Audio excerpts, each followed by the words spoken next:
further back now to our special series on the impact of the events of August 1969. We conclude tonight in the place where the disturbances of that month began in Londonderry. Civil rights protesters, loyalists, nationalists and police clashed in the city over a number of days and nights. Our reporter in the northwest, Kieran Turish, asks if the passing decades have brought any improvement in community relations.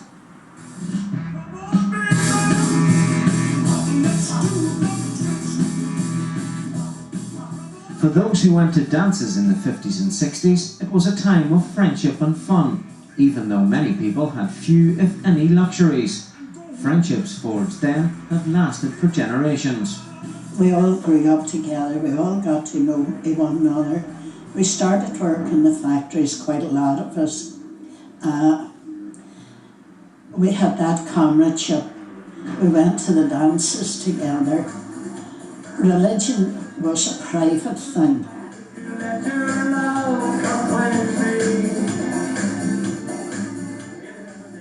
At this failure event, residents of the Bogside and the Loyalist Fountain Estate were able to gather and reminisce about their youth. Friends are all great. You can mix with anybody. They're all very, very good at both sides of the house.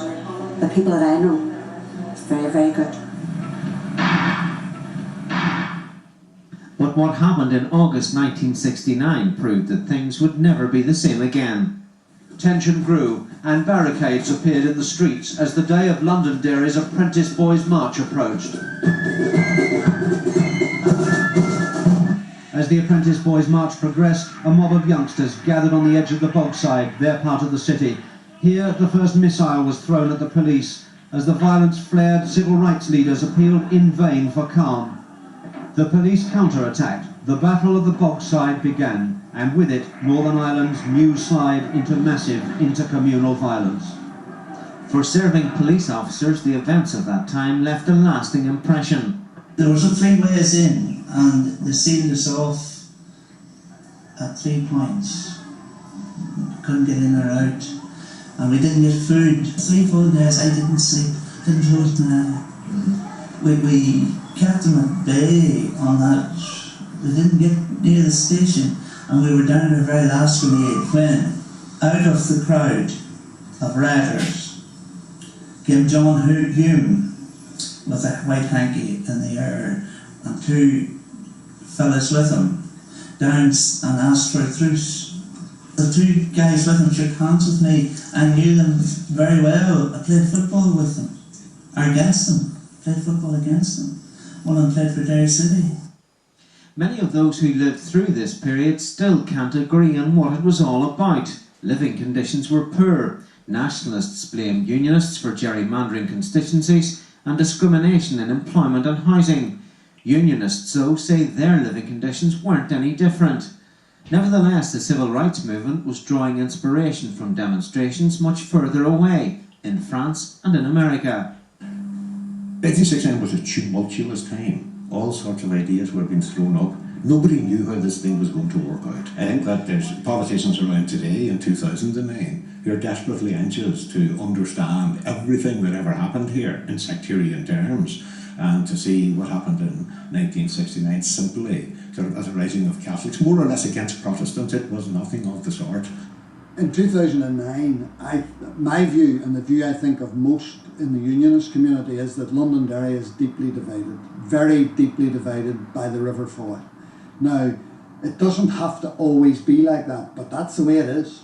And if people try to deny that reality, then they're living in cloud cuckoo land. That's the way it is, and the reason it is like that is the legacy of 1969. There's no doubt that thousands of Protestants have left the city side never to return. Attitudes are still ingrained, according to an academic who's carried out recent research. I think there are signs for optimism, but it's going to be a slow process, and I think we cannot be naive and say, well, oh, it's going to be fine and young people aren't going to be bothered about that, because young people are. And another project we were involved in, young people were asked to rate the level of sectarianism in the town, and they had it right at the top of the scale. This is 14 to 16-year-olds, so we have to be aware that this is a very real issue for young people, and we're going to have to find ways to do even more work in that area to support young people and to try and ensure a better future. We have been surrounded in this city for 105 days, and we ask In the run-up to the Apprentice Boys Parade last week, William Jackson took in some of the performances, reenacting a famous part of the city's history. His family has been living in the fountain since the 1900s. In 2009, he says he's still on guard. The peace process from our point of view hasn't changed any. It just means that they don't shoot you now, but that still doesn't stop them from giving verbal abuse, throwing bottles and stones and petrol bombs and all the rest of it. We've still got a security wall around us, and for them to say it's now peace, how could they say that when we still need a security wall around our area? These senior citizens say there are problems to overcome. I'm not happy about the city at the moment. I think there's a lot of sectarianism and it has got to be addressed if there's going to be a future in the city. I know there's still a little bit of problems, but I think we can get it solved and we can all live together. Days like this, that's part of it. So where does that leave us in 2009? Shortly, work will begin on a new multi-million-pound foot and cycle bridge across the Foyle. It's largely sponsored by the EU and is seen as a symbol of a changing city, bringing people closer together. The reality is that unity may take a lot more time. Kieran Turish, BBC Newsline, Derry. Well, you can see all of this week's reports on the events of August 1969, as well as extended interviews with some of the people we've been talking to. That's all on our programme website, bbc.co.uk/Newsline.